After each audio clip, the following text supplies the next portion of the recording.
Everything looked perfect on paper. A missing woman no one seemed to miss, and a millionaire with a spotless reputation. But the moment the detective looked into her eyes, he knew something was wrong. What did that gaze hide? And why couldn't he forget it? Thank you so much for watching and for all your comments. Let me know at the end if you liked the story, and where you're watching from, and why you're following this. The rain fell in steady sheets against the cobblestones of Fifth Avenue, turning the gas-lit streets of New York City into rivers of amber light and shadow. It was the autumn of 1895, and Detective James Harrington stood beneath the awning of the Metropolitan Hotel, watching the carriages roll past through the downpour. At 32 years of age, he had built a reputation as one of the city's most meticulous investigators, a man who saw details others missed and never abandoned a case until justice was served. Tonight, however, his mind was not on any active investigation. He was here at the request of Police Commissioner Theodore Roosevelt himself, summoned to what had been described only as a matter of utmost discretion. James adjusted his wool overcoat and checked his pocket watch. 8:15. He was precisely on time. A doorman in burgundy livery opened the brass-framed door, and James stepped into the opulent lobby. Crystal chandeliers cast prismatic light across marble floors, and the scent of imported cigars mingled with the perfume of wealthy patrons. He had barely taken 3 steps when a hotel clerk appeared at his elbow. "Detective Harrington, Mr. Aldrich is expecting you in the private dining room. 2nd floor, 3rd door on the right." James nodded his thanks and climbed the grand staircase, his shoes making no sound on the plush carpet. The name Aldrich meant something in this city. William Aldrich was one of the wealthiest men in America, a railroad magnate whose fortune had been built connecting the eastern seaboard to the expanding western territories. His business dealings were legendary, his philanthropy well documented, and his reputation spotless, which made this summons all the more curious. James found the door and knocked twice. A voice from within called for him to enter. He stepped into a room that spoke of refined taste, dark wood paneling, oil paintings of pastoral landscapes, a table set for 2 with fine china that caught the firelight from the hearth. But James's attention fixed immediately on the room's sole occupant. She stood by the window, her silhouette framed against the rain-streaked glass. As she turned, James felt something shift in his chest, a sensation he had not experienced in longer than he cared to remember. She was perhaps 27 or 28, with hair the color of autumn chestnuts pinned in an elegant style that allowed a few deliberate curls to frame her face. Her dress was deep emerald silk, modest in cut yet perfectly tailored to suggest both grace and confidence. But it was her eyes that arrested him, intelligent, penetrating, and filled with something he could not quite name. Worry, perhaps, or determination. "Detective Harrington," she said, her voice cultured yet warm. "Thank you for coming. I am Catherine Aldrich." James recovered his composure and removed his hat. "Miss Aldrich, I was told Mr. William Aldrich requested this meeting." A shadow crossed her features. "My uncle, yes. Please sit. There is much to explain, and I fear we have little time." As they settled into chairs near the fire, Catherine poured tea from a silver service with steady hands. James noted everything: the slight tension in her shoulders, the way her gaze occasionally darted to the door, the small leather journal that rested on the table beside her teacup. This was a woman carrying a burden. "Detective, what do you know of my uncle?" she asked. "Only what most of New York knows," James replied carefully. "A successful businessman, a generous patron of the arts, a man of impeccable reputation." "Yes," Catherine said softly. "That is the William Aldrich the world sees, and it is not a false image. My uncle is indeed a good man. But 3 weeks ago something happened that has called everything into question." She paused, choosing her words with evident care. "A woman disappeared." James leaned forward slightly. "Disappeared how?" "Her name was Margaret Foster.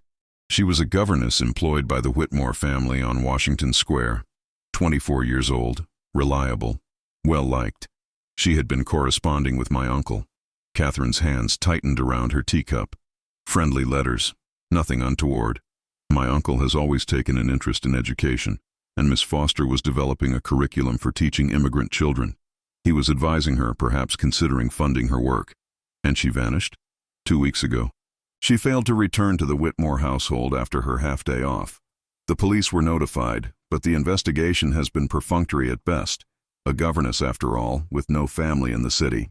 Catherine's voice took on a sharp edge. The authorities seem content to assume she simply left New York of her own accord. But you believe otherwise. Catherine met his eyes directly, and James felt that strange sensation again, as though she could see past his professional exterior to something deeper. I know otherwise, Detective, because 3 days before Margaret disappeared, I received this. She opened the leather journal and removed a folded piece of paper, which she handed to James. The handwriting was feminine, hurried. Miss Aldrich, I must speak with you urgently. I have discovered something about the Western land acquisitions that troubles me greatly. I fear I may have stumbled upon information that puts me in danger. If anything should happen to me, please ensure this reaches someone who can be trusted. M.F. James read the note twice. She sent this directly to you? To my residence, yes. I had met Margaret once at a charity function where she spoke about her educational work. My uncle introduced us. We exchanged perhaps 10 minutes of conversation, nothing more. Catherine's voice dropped. The note arrived on a Monday. By Thursday she was gone. And Detective, there is something else, something that makes this matter both more complicated and more urgent. She withdrew another document from the journal. This one was more formal, a typed letter on business stationery. This arrived at my uncle's office yesterday. It is from a Mr. Edwin Blackwood, a business associate of my uncle's. He writes to confirm a meeting regarding certain discrepancies in land purchase records from the Colorado Territory. Discrepancies that, according to Mr. Blackwood, were first brought to his attention by a young woman asking questions about property transfers. James studied the letter carefully. The language was circumspect, but the implication was clear.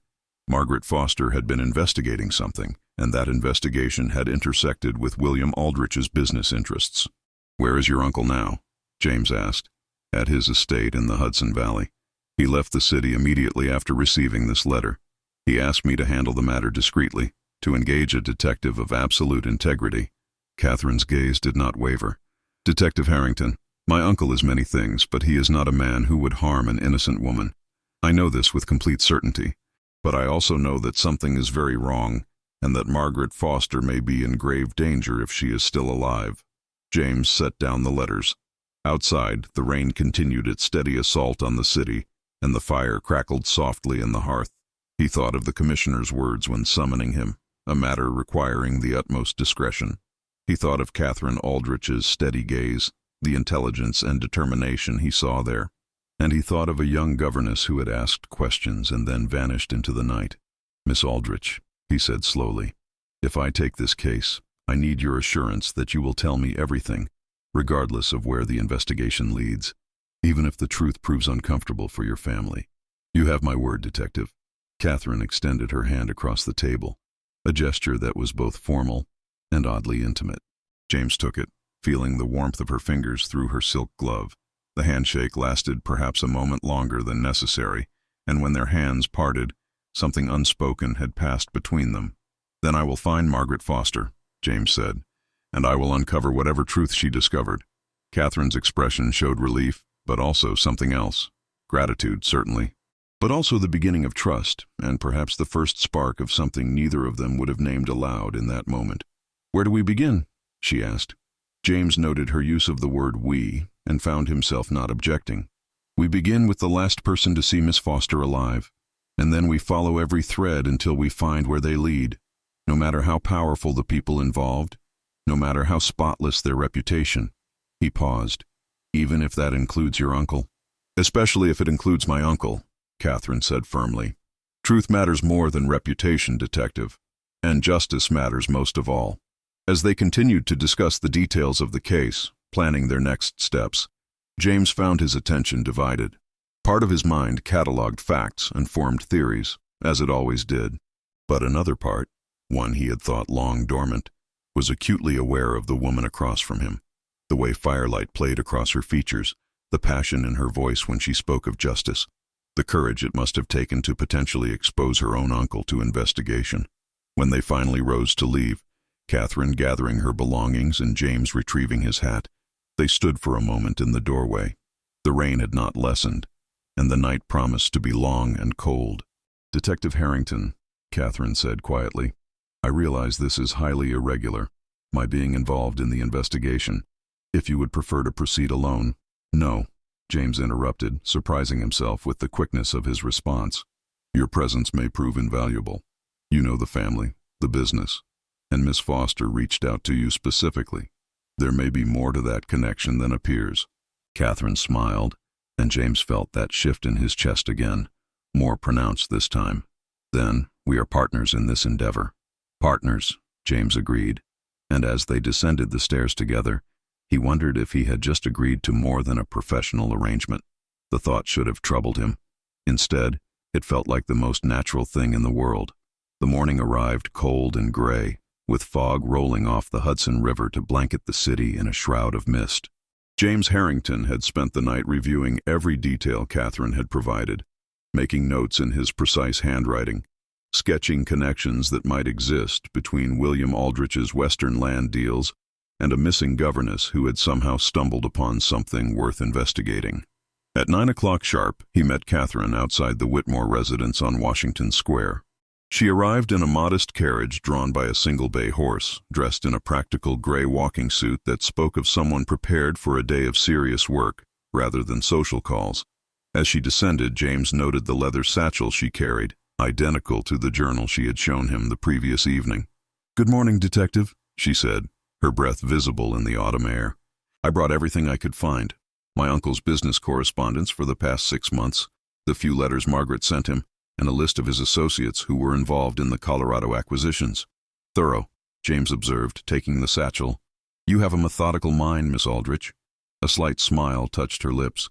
"My uncle raised me after my parents died when I was 12. He taught me that details matter, that truth is found in careful observation. I suppose I learned those lessons well." Before James could respond, the front door of the Whitmore townhouse opened, and a stern-faced butler regarded them with obvious suspicion. James presented his credentials, and after a moment's hesitation, they were admitted into a home that reeked of old money and older traditions. Mrs. Whitmore proved to be a woman of perhaps 50, dressed in black taffeta that rustled with her every movement. She received them in a drawing room filled with heavy furniture and darker thoughts. Her expression suggested that the disappearance of her governess was less a tragedy than an inconvenience. "I have already spoken with the police," she said coldly. "I fail to see what more can be accomplished by revisiting the matter." "Indulge me, Mrs. Whitmore," James said, his voice professionally courteous. "When did you last see Miss Foster?" 2 weeks ago yesterday. It was her afternoon off. She left at 1 o'clock, said she had personal errands to attend to. She was expected back by 8 o'clock for evening duties with the children. She never returned. Did she seem troubled? Anxious? Mrs. Whitmore waved a dismissive hand. Miss Foster was always serious, always reading, always asking questions. I attributed it to her station. Governesses often have aspirations beyond their position. Catherine shifted beside James, and he could sense her suppressed anger. He touched her elbow gently, a brief gesture of solidarity, and continued. "Did Miss Foster mention where she was going that afternoon?" "She did not share such details with me, Detective. I am not in the habit of interrogating my staff about their personal movements." "Of course," James said smoothly. "Might we speak with the other servants?" Perhaps Miss Foster confided in someone.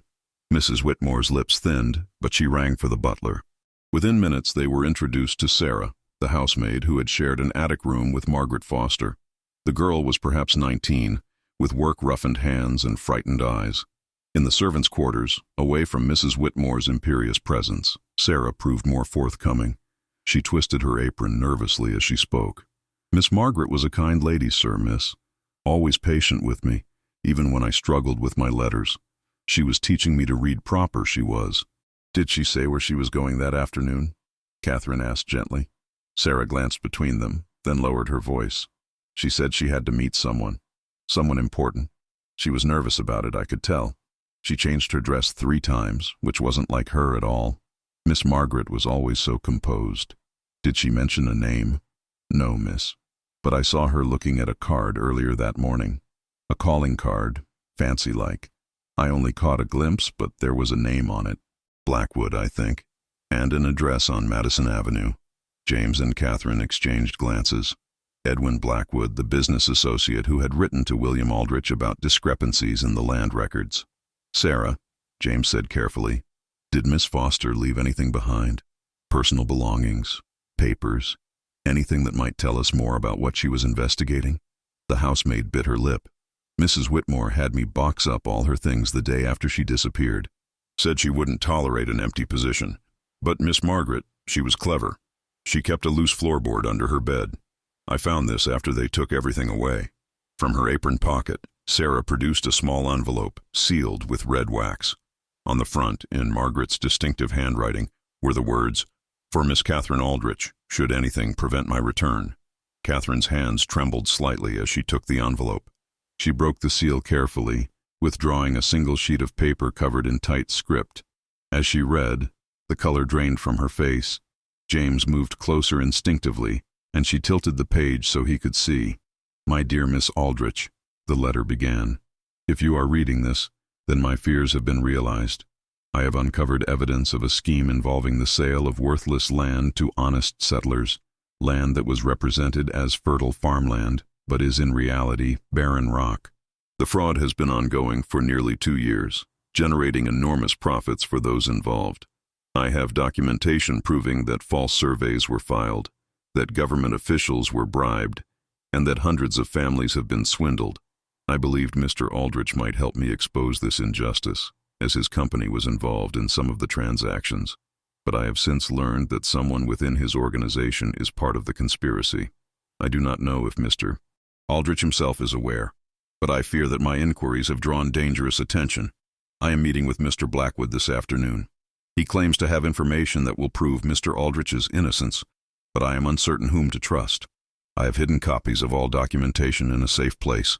If I do not return, please find Detective James Harrington. I have researched his record extensively. He is a man of unimpeachable integrity. Trust him, and no one else. The truth must come to light. Margaret Foster." The room fell silent except for the ticking of a small clock on the mantel. James felt the weight of Margaret's trust, a woman he had never met, placing her faith in his reputation. But more than that, he felt the shift in the investigation. This was no simple disappearance. This was a woman who had threatened powerful interests, who had evidence of fraud on a massive scale. "We need to find Blackwood," Catherine said, her voice tight. If Margaret went to meet him that afternoon, he may have been the last person to see her alive, James finished. Or he may be part of the conspiracy himself. They thanked Sarah, pressing a substantial sum into her hand despite her protests, and returned to Catherine's carriage. As they settled into the seats, James studied Margaret's letter again, committing every word to memory. "Detective," Catherine said quietly, "that letter mentions you specifically. How would a governess know of your work?" "I have handled several cases involving fraud and embezzlement," James replied. "Perhaps she read newspaper accounts, or perhaps she was even more thorough in her investigation than we realized." He looked at Catherine directly. "But what concerns me more is her uncertainty about your uncle. She wanted to trust him, but she had doubts." "We must consider the possibility that my uncle is involved," Catherine interrupted, her voice steady, despite the pain James could see in her eyes. "I know, Detective. I have been considering it since we began. My heart tells me it is impossible. My uncle is the most honest man I have ever known, but my mind tells me we must follow the evidence wherever it leads." The courage in that statement struck James deeply. To potentially expose one's own family to scandal and ruin, to place truth above loyalty, required a strength of character he rarely encountered.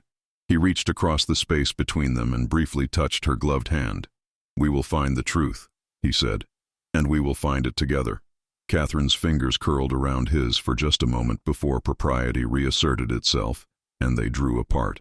But something had been acknowledged in that touch, something neither was quite ready to name. The carriage rolled through the fog-shrouded streets toward Madison Avenue, where Edwin Blackwood maintained his offices. James's mind worked through possibilities and probabilities, but he found his thoughts repeatedly drawn to the woman beside him. Catherine sat with her back straight, her gaze focused, but he could see the tension in her jaw, the way her hands gripped the satchel containing her uncle's correspondence. "Tell me about your uncle," James said. "Not his business reputation. The man himself." Catherine was quiet for a moment, watching the city pass beyond the carriage window. "He is the only family I have left. When my parents died, a carriage accident in winter, he took me in without hesitation. He could have sent me to boarding school, hired governesses to raise me at a distance. Instead, he brought me into his home, taught me himself. Mathematics, literature, philosophy. He treated me not as a burden or even as a beloved niece, but as an intellectual equal. He taught me to question, to think critically, to value justice above convention. He sounds like a remarkable man. He is, which is why this is so difficult. Everything Margaret discovered suggests corruption within his company, possibly reaching him directly. And yet I cannot reconcile that with the man who raised me, who taught me that integrity is worth more than any fortune. James considered this carefully. In my experience, Miss Aldrich, good people can sometimes be surrounded by corruption without being part of it. Your uncle's very reputation for honesty might make him an ideal shield for those engaged in criminal activities. They could conduct their schemes under the cover of his name, his credibility. Catherine turned to him, hope flickering in her eyes. You truly believe that is possible? I believe we must remain open to all possibilities, James said. But yes, I have seen it before. A respected figurehead, while others pulled the strings behind him. The carriage drew to a halt before a limestone building that housed several business offices. According to the brass placard, Edwin Blackwood's firm occupied the third floor. James helped Catherine down, noting how naturally his hand found the small of her back, how aware he was of her presence beside him. They climbed the narrow stairs to find a door marked Blackwood and Associates, Land Development and Investment. James knocked firmly. There was no answer. He tried the handle and found it unlocked. The office was in disarray. Papers scattered across the floor, desk drawers hanging open, a lamp overturned. Someone had searched this place, and recently. James moved carefully through the room, Catherine following close behind. Detective, she said softly, bending to retrieve a paper from beneath the desk. Look at this. It was a telegram, dated 3 days prior. Foster matter resolved. Permanent solution implemented. Await further instructions. James felt ice settle in his stomach. Permanent solution. The implications were clear and terrible. There! Catherine pointed to a ledger half hidden beneath a stack of files. James opened it carefully, finding columns of numbers, names of properties, and beside many entries, a notation in red ink. Revalued, see alternate survey. This is it, James said grimly. This is the proof Margaret mentioned. False surveys, worthless land sold as prime farmland. And look here. He pointed to a series of transactions, all bearing William Aldrich's company seal. But as James examined the signatures more closely, his detective's eye caught something. Miss Aldrich, do you have any of your uncle's genuine correspondence in that satchel? She quickly produced several letters, and James compared the signatures. After a moment, he looked up. These signatures on the fraudulent transactions are forgeries. Skilled ones, but forgeries nonetheless. See here, the capital A in Aldrich. Your uncle makes a distinctive loop. These signatures lack that detail.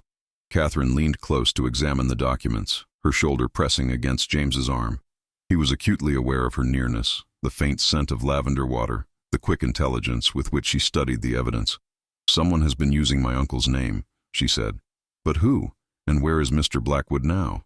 As if in answer, footsteps sounded on the stairs. James instinctively moved Catherine behind him, his hand moving to the revolver he carried. But the man who appeared in the doorway was no threat. He was elderly, perhaps 70, with a shock of white hair and a face creased with worry. Who are you? The man demanded. What are you doing in my nephew's office? James lowered his hand from his revolver and produced his credentials. Detective James Harrington, sir. And this is Miss Catherine Aldrich. We are investigating the disappearance of Miss Margaret Foster. You say this is your nephew's office? The elderly man stepped fully into the room, his eyes taking in the disarray with growing alarm. I am Herbert Blackwood. Edwin is my nephew, yes. What has happened here? Where is Edwin? That is what we are trying to determine, Mr. Blackwood, James said carefully. When did you last see your nephew? Herbert moved to the overturned chair and righted it with shaking hands. 4 days ago. He came to my home in Brooklyn, quite agitated. He said he had made a terrible mistake, that he had become involved in something that had spiraled beyond his control. He was frightened, Detective. I had never seen Edwin frightened before. Catherine stepped forward gently. Mr. Blackwood, please sit. Tell us everything you can remember. The old man sank into the chair gratefully. His hands trembled as he spoke. Edwin told me that he had been approached nearly 2 years ago by a man named Victor Sterling. Sterling represented himself as a land developer with opportunities in the Colorado Territory. The proposition seemed legitimate. Purchase land from the government, survey it, sell parcels to settlers moving west. Edwin's role was to manage the transactions, handle the paperwork. But the land was worthless, James said. Herbert nodded miserably. Edwin did not discover this until 6 months ago when letters began arriving from settlers. Families who had sold everything to buy what they thought was fertile farmland, only to find barren rock and alkali soil. By then, hundreds of transactions had been completed. Hundreds of families ruined. "Why didn't your nephew go to the authorities?" Catherine asked. "Because Sterling threatened him." Edwin had signed documents, processed payments. On paper, he appeared to be a primary conspirator. Sterling told him that if he spoke to the police, Sterling would ensure that Edwin took the full blame while Sterling himself disappeared. Herbert's voice broke. "My nephew is not a strong man, Miss Aldrich. He is educated, intelligent, but he lacks courage. He convinced himself that the damage was done, that coming forward would only destroy his own life without helping those already harmed." Until Margaret Foster began asking questions.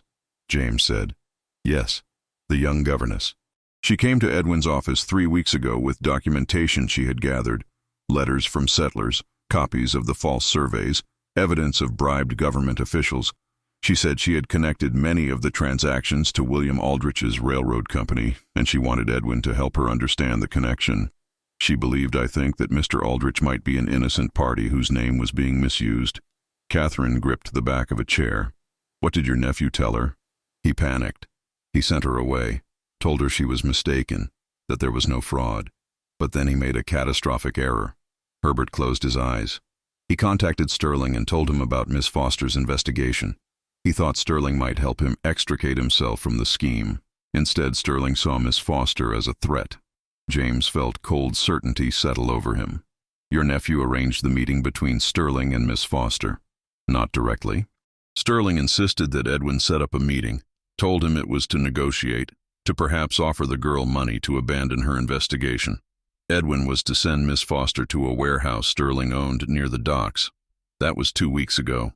Herbert looked up, his eyes haunted. "Edwin went to the warehouse the next day. It was empty, but he found blood on the floor. Not much, but enough. He has been in hiding ever since, terrified that Sterling will kill him to silence him as well." The room fell silent. Catherine had gone pale, and James saw her sway slightly. He moved to her side, his hand steadying her elbow. She looked at him, and in her eyes he saw grief for a woman she had barely known, fury at the injustice, and determination that burned like cold fire. "Where is your nephew now?" James asked Herbert. "I do not know. He said he was going somewhere Sterling could not find him.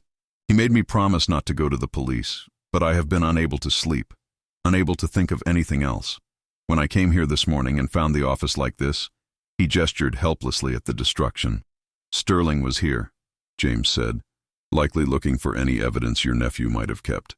Mr. Blackwood, I need you to tell me everything you know about Victor Sterling, where he lives, his associates, any detail that might help us find him." Herbert reached into his coat and withdrew a small notebook. "I anticipated you might ask.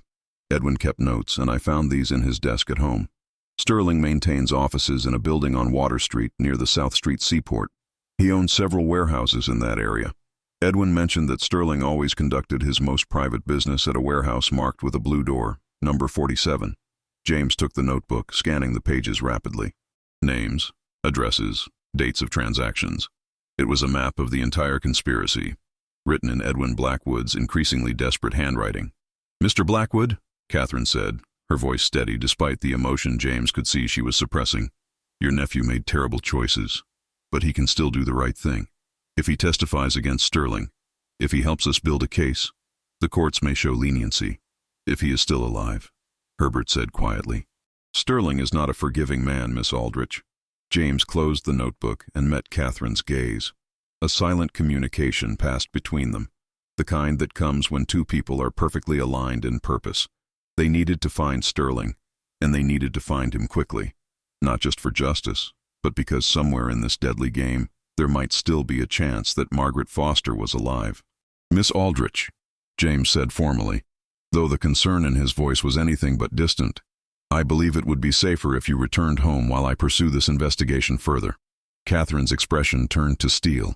"Detective Harrington, Margaret Foster reached out to me specifically. She trusted me to ensure the truth came to light.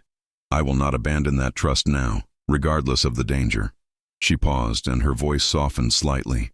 "Besides, Sterling does not know me by sight. I may prove useful in ways you cannot anticipate." James wanted to argue, wanted to insist she remain somewhere safe while he confronted whatever violence waited at that warehouse with the blue door. But he recognized the determination in her eyes, the same strength of character that had brought her to him in the first place. And more than that, he realized he trusted her judgment, trusted her to stand beside him in this. "Very well," he said. "But you will remain in the carriage until I determine what we are walking into." "Agreed," Catherine said, though the slight smile on her lips suggested she was making no promises. They left Herbert Blackwood with instructions to go to police headquarters and ask for Commissioner Roosevelt personally. The old man was to tell the commissioner everything, to turn over any evidence Edwin had left behind. It was a risk. If there were corrupt officials involved in Sterling's scheme, word might reach him. But James trusted Roosevelt implicitly, and they needed official support for what might come next. The carriage ride to the waterfront took them through increasingly rough neighborhoods. The elegant brownstones of uptown gave way to crowded tenements and narrow streets that reeked of fish and coal smoke. The fog was thicker here, rolling off the East River in gray waves that obscured vision beyond a few yards. Catherine sat across from James, her hands folded in her lap, her gaze focused but distant. James found himself studying her profile, the elegant line of her jaw, the intelligence that radiated from her even in stillness. He wondered what she was thinking, whether she felt the same pull between them that he did, whether the circumstances of their meeting had forged something that would endure beyond this case. "Detective?" she said suddenly, turning to meet his eyes. "What do you believe happened to Margaret Foster?" James considered lying, offering comfortable platitudes. But Catherine deserved truth. The blood Edwin found suggests violence. Sterling is clearly willing to kill to protect his scheme. But the amount of blood matters. A small amount might mean she was injured but taken alive. If Sterling thought she had information he needed, locations of additional evidence perhaps, he might keep her alive to extract it. So there is hope. "There is always hope until we know otherwise," James said. "And Miss Aldrich, I give you my word that we will find the truth, whatever it is, wherever it leads." Catherine held his gaze for a long moment. "I believe you, Detective, and I am grateful that Margaret trusted you, that she somehow knew you were a man who would not abandon this investigation regardless of who it might implicate." She paused. "I confess, when I first read her letter and saw your name, I conducted my own research. The commissioner spoke very highly of you. He said you were incorruptible, that you cared more for justice than advancement. The commissioner is generous in his assessment. I think not. I think Margaret Foster was an excellent judge of character, and she chose well." Catherine's expression softened. "As did I, when I decided to trust you." The carriage slowed, and James realized they had reached Water Street. Through the fog, he could make out the hulking shapes of warehouses, the skeletal masts of ships at dock. Somewhere ahead, in this maze of commerce and shadow, was Warehouse 47 with its blue door. James stepped down from the carriage and turned to help Catherine. As his hand closed around hers, he was struck by the absurd impropriety of the situation. A well-bred young woman of society, accompanying a detective into one of the most dangerous areas of the city, chasing a man who had almost certainly committed murder. It violated every convention of proper behavior. And yet, as Catherine descended and stood beside him in the fog-shrouded street, James could not imagine her anywhere else. "Stay close," he said quietly, "and if I tell you to run, you run. Promise me." "I promise to use my judgment about what is safest," Catherine replied. "That is the best I can offer." They moved through the narrow lanes between warehouses, James's hand never far from his revolver. The area seemed deserted, but James knew that was deceptive. Eyes watched from darkened windows, and threats could emerge from any shadow. He counted buildings as they passed, looking for the number 47. They found it at the end of a dead-end alley, a brick structure with a faded blue door hanging slightly ajar. James motioned for Catherine to stay behind him as he approached. No sound came from within. No light showed through the grimy windows. He pushed the door open slowly, revealing darkness cut by thin shafts of gray daylight filtering through gaps in the roof. The warehouse was empty of goods, just bare floor and support columns stretching into shadow. But it was not entirely empty. In the center of the space, tied to a chair, was a figure slumped forward. Even from the doorway, James could see the figure was alive, chest rising and falling with shallow breaths. Catherine gasped beside him. "Is that—" "Stay here," James commanded, his voice allowing no argument. He moved forward carefully, senses alert for any trap, any ambush. As he drew closer, the figure raised her head, and James found himself looking into the bruised but unmistakably alive face of Margaret Foster. Her voice was hoarse, barely above a whisper. "You came. She sent you. Catherine sent you." James was already working on the ropes binding her, his fingers moving quickly. "Yes, Miss Foster. You're safe now. Can you walk?" "I think so. Sterling left hours ago. He said—" She coughed, wincing. "He said he was finished with me, that he had what he needed. He was going to kill me. But then a message came, something about Aldrich, and he left in a fury. He did not come back." James got the ropes free and supported Margaret as she stood on shaking legs. Catherine rushed forward, propriety forgotten, and took Margaret's other arm. Together, they began moving toward the door. They had almost reached it when a voice called out from the shadows behind them. How touching! The detective, the heiress, and the governess, all together at last. A man stepped into the dim light, and James knew immediately this was Victor Sterling. He was perhaps 45, well-dressed in a dark suit, with cold eyes and a revolver pointed steadily at James's chest. Behind him, 3 other men emerged, all armed. "Mr. Sterling, I presume," James said, positioning himself between the women and the guns. "You are under arrest for fraud, kidnapping, and attempted murder." Sterling laughed. "Am I? And who will arrest me, detective? You? I think not. You see, I have spent considerable resources ensuring that certain officials look the other way. Your Commissioner Roosevelt may be incorruptible, but he is not omnipotent. And you, Detective Harrington, are about to suffer a tragic accident. All 3 of you are." James's mind raced through options with the cold clarity that came in moments of mortal danger. 4 armed men, 3 unarmed civilians, 1 exit blocked. The odds were impossible, but surrender meant certain death. Sterling's eyes held the flat certainty of a man who had already decided they would not leave this warehouse alive. "Before you kill us," James said, his voice calm despite the tension coiling through his body, "perhaps you would satisfy my curiosity. How did you forge William Aldrich's signature so convincingly? That takes considerable skill." Sterling smiled, clearly pleased to demonstrate his cleverness. "I never forged anything, detective. I had the genuine article. You see, William Aldrich has a private secretary, a man named Thomas Grayson, who has worked for him for 15 years. Grayson has access to all of Aldrich's documents, his seal, his signature. For the right price, Grayson was willing to authenticate whatever I needed." Catherine drew in a sharp breath beside James. "Thomas Grayson, my uncle's most trusted associate." "Indeed. Your uncle's trust was quite valuable, Miss Aldrich. It provided perfect cover for nearly 2 years. And it would have continued indefinitely if this meddling governess had not started asking inconvenient questions." Sterling's expression hardened. "But that problem is about to be resolved permanently." James felt Catherine's hand slip into his, her fingers cold but steady. In that touch, he felt everything they had not yet said to each other, everything that might now never be spoken. The thought of her life ending here, in this cold warehouse, filled him with a fury that burned through fear. "You made a mistake," James said, his voice cutting through the warehouse's shadows. "You told Herbert Blackwood about this location, and Herbert Blackwood is at police headquarters right now, telling Commissioner Roosevelt everything. Even now, officers are on their way." For the first time, uncertainty flickered across Sterling's face. "You are bluffing." "Am I? You are a gambling man, Mr. Sterling. Frauds always are. Do you want to wager your freedom on that assumption?" James took a small step forward, still shielding the women behind him. "Or perhaps we can discuss an alternative. You release us. You disappear. You have money, resources. You could be on a ship to Europe by evening."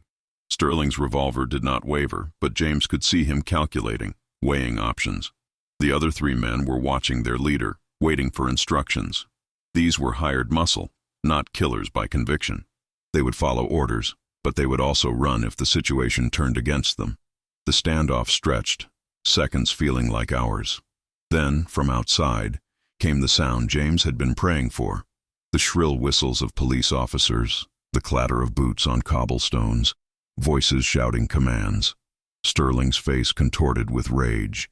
"You did send for them. You—" Whatever he intended to say was cut short as Catherine suddenly threw herself forward, shoving James hard to the left. A gunshot exploded through the warehouse, deafeningly loud in the enclosed space. James hit the floor, rolling, his own revolver clearing his coat. He fired twice, deliberately high, not to kill but to create chaos. It worked. Sterling's men scattered, one diving behind a support column, another running for a side door James had not noticed. Sterling himself was retreating, firing wildly. James heard Catherine cry out, and his heart stopped. He scrambled to where she had fallen, finding her pressed flat against the floor but unharmed. "I am fine," she gasped. Margaret Foster had not moved, frozen in shock or exhaustion. James grabbed her arm and pulled both women toward a pile of old crates that offered minimal cover. More gunshots rang out, splintering wood above their heads. Then new voices joined the chaos, authoritative and commanding. "Police! Drop your weapons!" Commissioner Roosevelt himself strode through the blue door, a dozen officers behind him with revolvers drawn. Sterling and his men, seeing escape cut off, tried to fight. But the police had numbers and position. Within minutes it was over. Sterling stood with his hands raised, his face twisted with impotent fury. His men were on their knees, being shackled. Roosevelt approached James, his characteristic energy evident in every movement. "Detective Harrington." When Herbert Blackwood arrived at my office with his story, I mobilized every available officer. It appears we arrived at an opportune moment. "Extremely opportune, Commissioner," James said, rising and helping Catherine to her feet. Their hands remained clasped perhaps longer than necessary, neither willing to break the contact. Roosevelt's sharp eyes missed nothing. He looked at Catherine with interest. "Miss Aldrich, I presume. Your uncle will be relieved to hear you are safe. He arrived at headquarters an hour ago, demanding to know what investigation had involved his niece. He was quite emphatic." Catherine's expression showed relief mixed with apprehension. "My uncle is in the city? But I thought he was at the estate." "He returned last night after receiving an urgent message from Thomas Grayson. A message, we now know, that was designed to lure him into Sterling's trap." Roosevelt gestured to where officers were searching Sterling.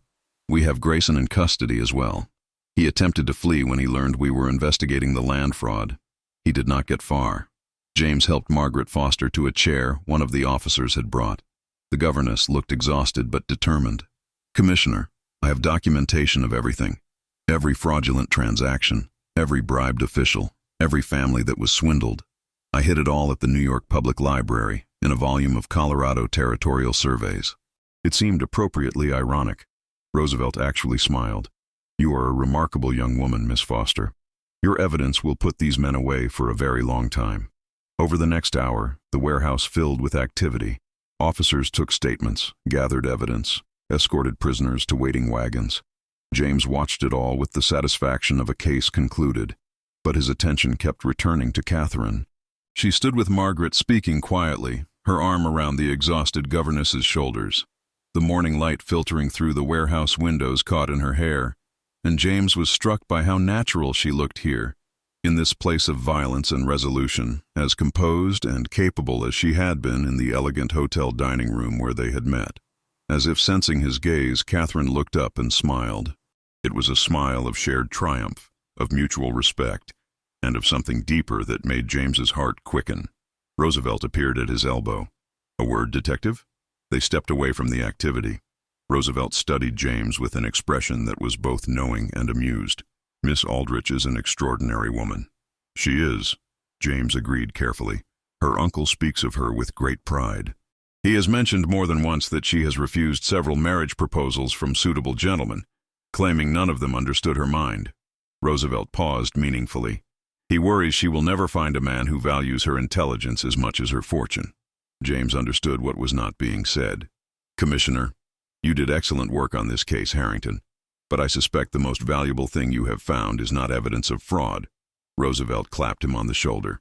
"William Aldrich is a good man, and he values integrity above all else. I believe he would welcome a son-in-law who shares those values. Before James could respond, William Aldrich himself arrived. He was a tall man in his late 50s with silver hair and the bearing of someone accustomed to command.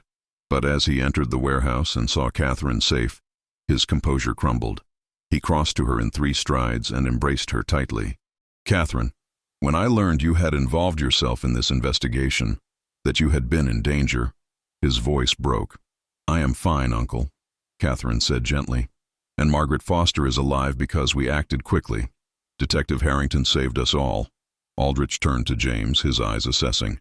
"Detective Harrington, Commissioner Roosevelt speaks very highly of you, and my niece, it seems, has formed her own favorable opinion."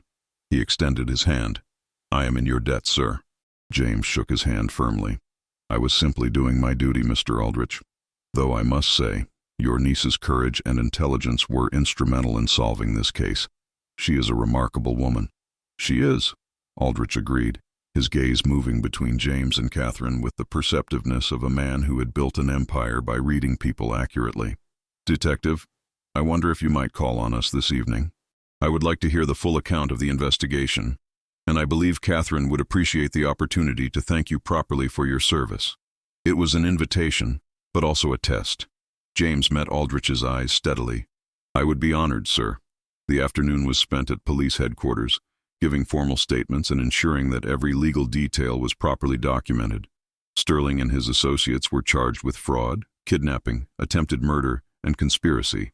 Thomas Grayson, faced with overwhelming evidence and the prospect of decades in prison, agreed to testify against Sterling in exchange for a reduced sentence. The evidence Margaret had hidden was retrieved from the library, and it proved as comprehensive as she had promised. Through it all, James found himself constantly aware of Catherine's presence. They worked side by side, comparing notes, clarifying details, building an unassailable case. And in those hours of collaboration, James realized that what he felt was not simply the camaraderie of shared danger or the gratitude of a case concluded. It was something far deeper, something that had been growing from the moment he had first seen her silhouetted against the rain-streaked window. As evening approached, Margaret Foster was reunited with a tearful Sarah from the Whitmore household, and arrangements were made for her medical care and recovery. Catherine ensured that Margaret would never want for anything, establishing a fund to support her and to help the families who had been defrauded by Sterling's scheme. Finally, as gas lamps were being lit along Fifth Avenue, James found himself in a hired carriage heading to the Aldrich residence. He had gone home briefly to change into his best suit, to make himself as presentable as possible for what he increasingly understood was not simply a social call. The Aldrich mansion was impressive, a 4-story brownstone with marble steps and windows that glowed with warm light. A butler admitted James and led him to a private study where William Aldrich waited. Catherine was not present, and James felt both relief and disappointment. Aldrich poured 2 glasses of excellent brandy and handed one to James. "Sit, please. We have things to discuss." James sat, his detective's instincts alert. This was an interview, and his future might depend on how he handled it.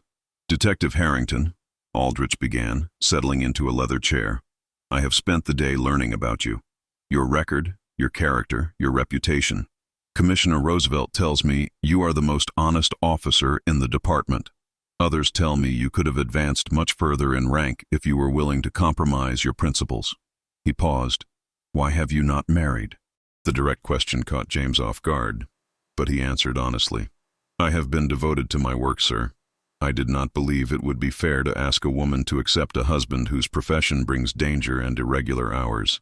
And yet my niece has been beside you through this entire investigation, facing considerable danger herself." "Miss Aldrich is exceptional," James said carefully.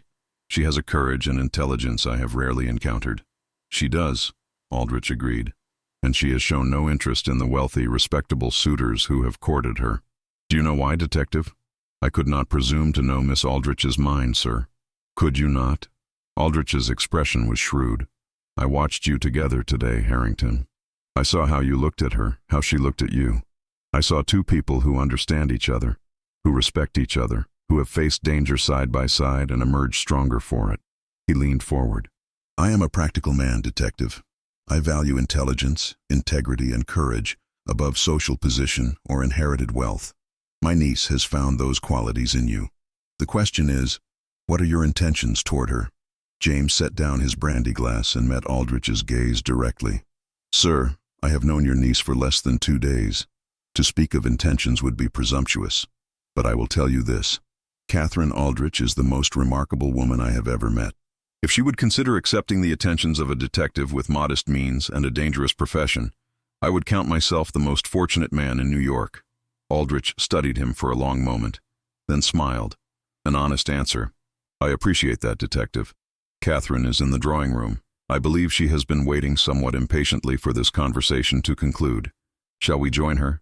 The drawing room was elegantly furnished, with a fire crackling in the hearth and paintings of pastoral scenes adorning the walls. Catherine stood by the window, looking out at the gas-lit street.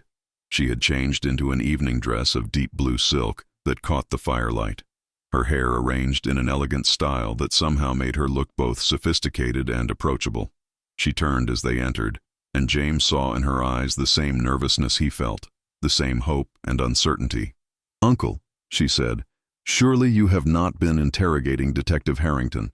"Merely getting to know him better," Aldrich replied with amusement, "and I find I approve of him quite thoroughly. Now, if you will excuse me, I have correspondence that requires my attention.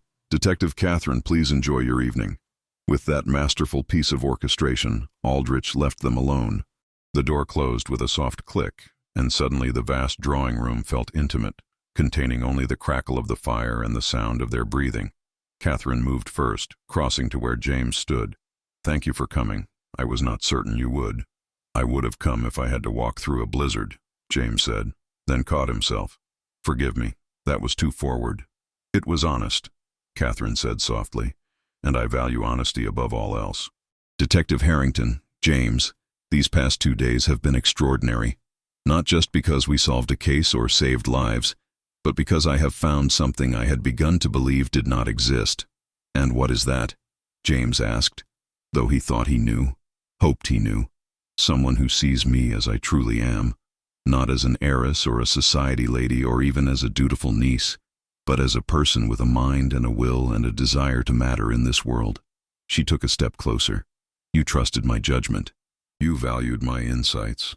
You allowed me to stand beside you as an equal, even when propriety demanded otherwise." James found his hand reaching for hers, their fingers intertwining with perfect naturalness. "Catherine, you are unlike anyone I have ever known. Your courage, your intelligence, your determination to seek truth regardless of personal cost, these are qualities I admire more than I can express." "Then express them differently," Catherine said, and there was a challenge in her eyes, a daring that took his breath away. James closed the distance between them, his free hand coming up to cup her cheek. "Catherine Aldrich, I have known you for barely 2 days, and yet I feel as though I have been searching for you my entire life. I know this is impossibly fast, scandalously improper, and I have no right to speak when we have only just met, but I must tell you that I am completely, irreversibly in love with you." Catherine's smile was radiant, transforming her already beautiful face into something luminous. "Then we are matched in our impropriety, Detective Harrington, because I fell in love with you the moment you promised to find the truth, no matter where it led. I fell in love with your integrity, your courage, your absolute refusal to compromise your principles. And I have spent the entire day wondering if you felt even a fraction of what I feel." "More than a fraction," James said, his voice rough with emotion. "Everything. I feel everything." They came together then, not with the careful propriety of a Victorian courtship, but with the passion of 2 people who had faced death and emerged on the other side, knowing exactly what they wanted. The kiss was gentle at first, tentative, then deeper as they lost themselves in the moment. When they finally drew apart, both were breathless, both smiling. "This is madness," Catherine said, though she made no move to step away from his embrace. "People will talk. They will say we are reckless, that we are moving too quickly." "Let them talk," James said. "I have built my life on truth and evidence, and the evidence of these past 2 days tells me that you are my future, if you will have me." "I will have you," Catherine said firmly. "Today, tomorrow, and for all the days that follow. But James, you must understand, I will not be a passive wife who waits at home while you pursue danger. I will be your partner, in investigation and in life. I would have it no other way, James said, pulling her close again. Though I reserve the right to worry about you constantly. As I will worry about you, Catherine replied, resting her head against his chest. We will simply have to protect each other.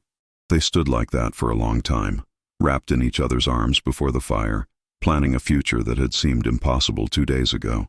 They spoke of cases they would solve together, of the lives they would build, of the family they might someday create.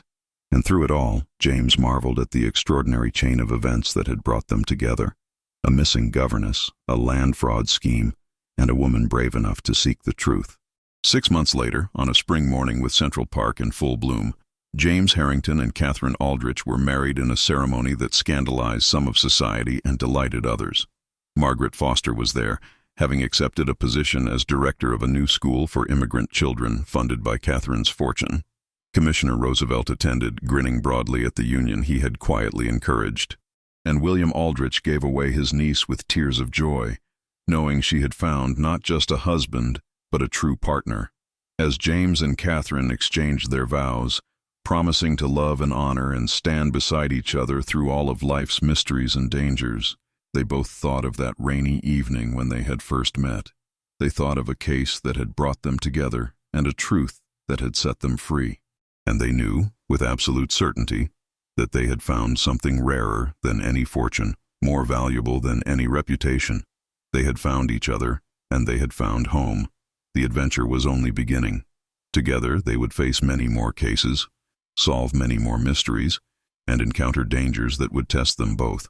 But they would face it all side by side, 2 brilliant minds and 2 brave hearts united in purpose and in love. The detective and the heiress, partners in all things, forever bound by the case that had revealed not just a criminal conspiracy, but the greatest truth of all, that love, when found in the midst of seeking justice, is the most powerful force in the world. And so their story began, not with the careful courtship of Victorian convention, but with the fierce certainty of 2 people who had looked into each other's eyes across a mystery and recognized their future. In the years to come, they would become legendary in New York society. The detective and his brilliant wife, solving cases that baffled others, championing the powerless, and proving that the greatest partnerships are built not on convention, but on mutual respect, shared values, and a love that burns eternal.